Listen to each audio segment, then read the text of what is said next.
नमस्कार, मैं साक्षी। स्वागत है आपका हमारे चैनल पर।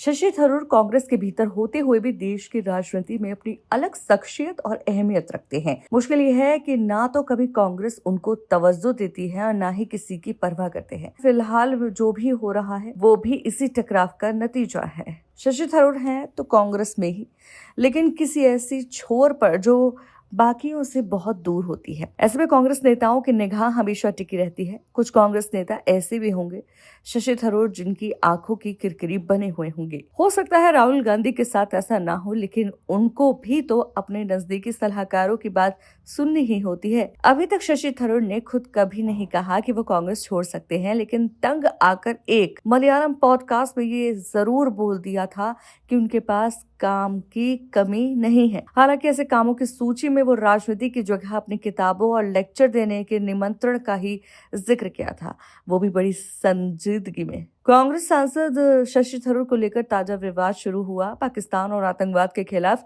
विदेश दौरे पर जाने वाले सर्वदलीय प्रतिनिधिमंडल में उनका नाम शामिल किए जाने पर जैसे ही प्रेस रिलीज आई, शशि थरूर ने स्वागत करते हुए गर्व का इजहार कर दिया। कांग्रेस को लगा कि जो नाम भेजे उसे छोड़कर शशि थरूर को ले लिया गया। कांग्रेस नेता बवाल करने लगे।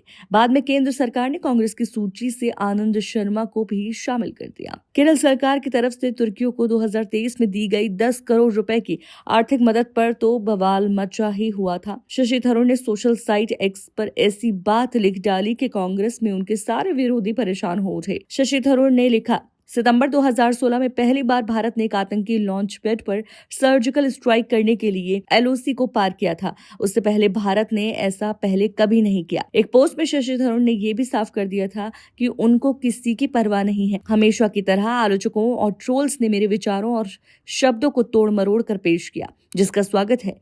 सच में मेरे पास करने के लिए बेहतर काम है। अब कांग्रेस की तरफ से शशि थरूर पर लगातार हमला बोला जा रहा है। उदित राज को भी काम मिल गया है तो शशि थरूर को बीजेपी का सुपर प्रवक्ता बता चुके हैं।